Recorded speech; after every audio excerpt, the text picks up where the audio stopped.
Have you ever lost time so completely that you questioned your own sanity?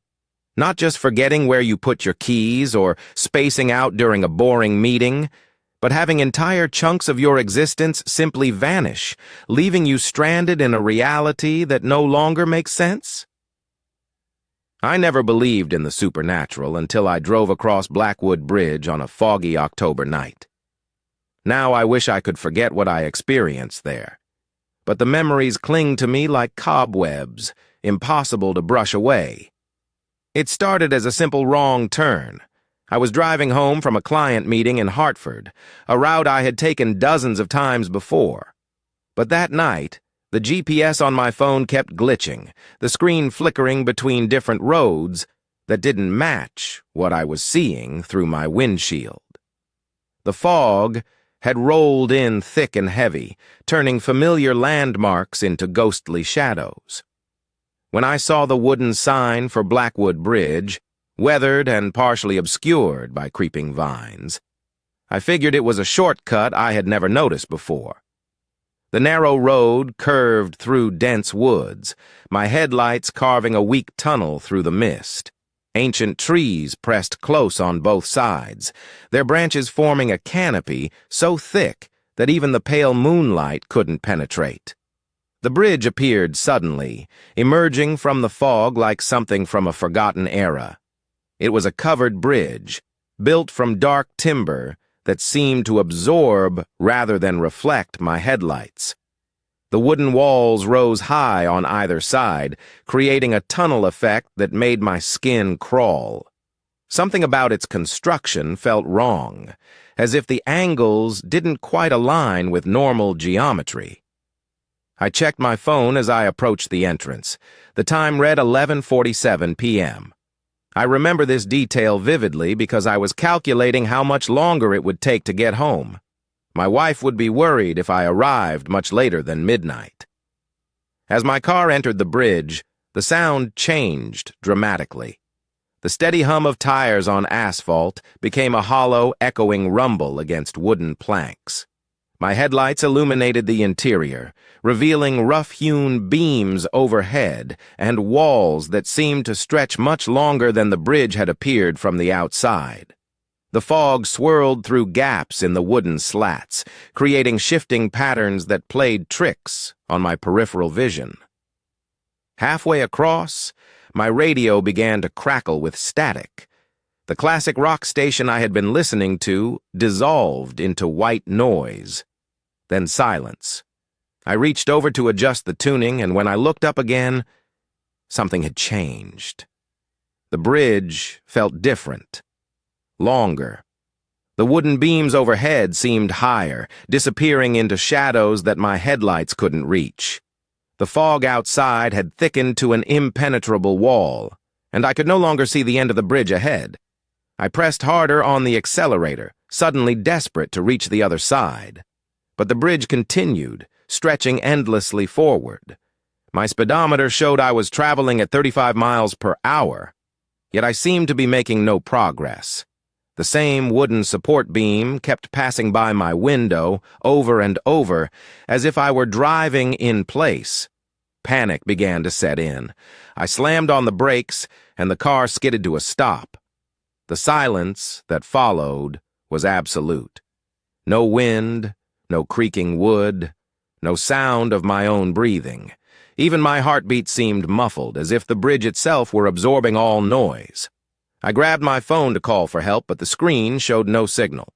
Worse, the time display had changed. Instead of the expected 11:50 or so, it read 3:33 a.m. 4 hours had passed in what felt like minutes. I tried to restart the car, but the engine turned over sluggishly, as if the battery were nearly dead. When it finally caught, the headlights flickered weakly, barely illuminating a few feet ahead. I put the car in reverse, thinking I could back out the way I'd come. But when I looked in the rearview mirror, I saw only more bridge stretching behind me. That's when I noticed the other cars. They sat motionless in the darkness beyond my headlight beams, their occupants slumped over steering wheels or staring straight ahead with empty eyes. Some of the vehicles looked decades old, their paint faded and rust eating through the metal. Others appeared more recent, but all bore the same aura of abandonment.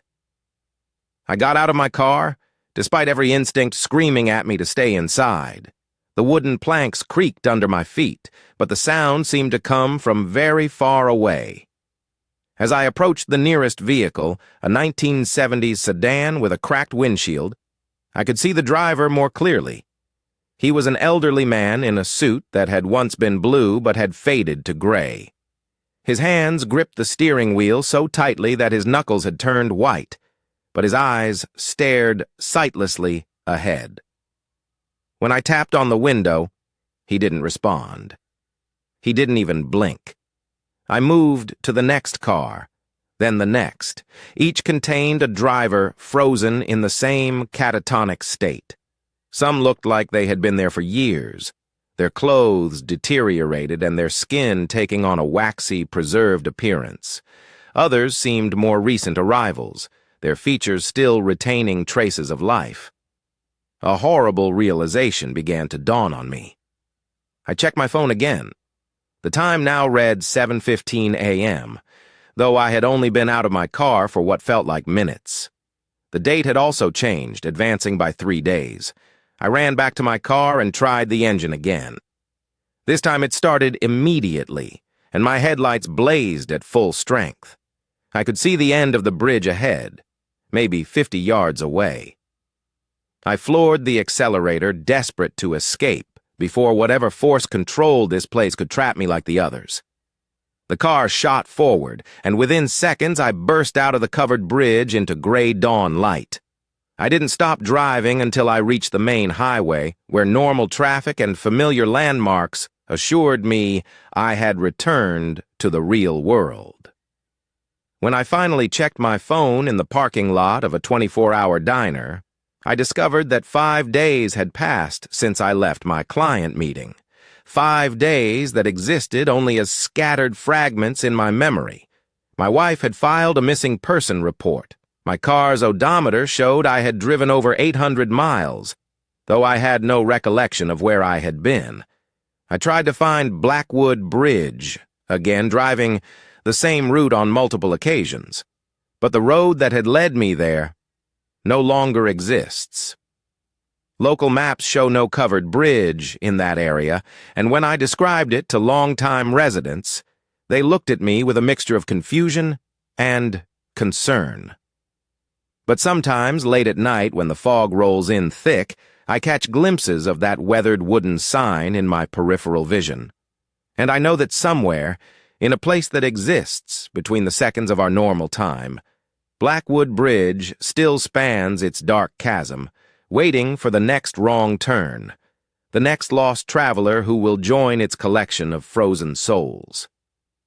The worst part isn't the missing time or the impossibility of what I experienced. It's the growing certainty that I didn't entirely escape. Sometimes I catch myself staring ahead with empty eyes, my hands gripping the steering wheel too tightly. Sometimes hours pass without my awareness, and I find myself in places I don't remember driving to. And sometimes, in the quiet moments before sleep, I can still hear the hollow echo of tires on wooden planks, calling me back to finish what I started on that foggy October night.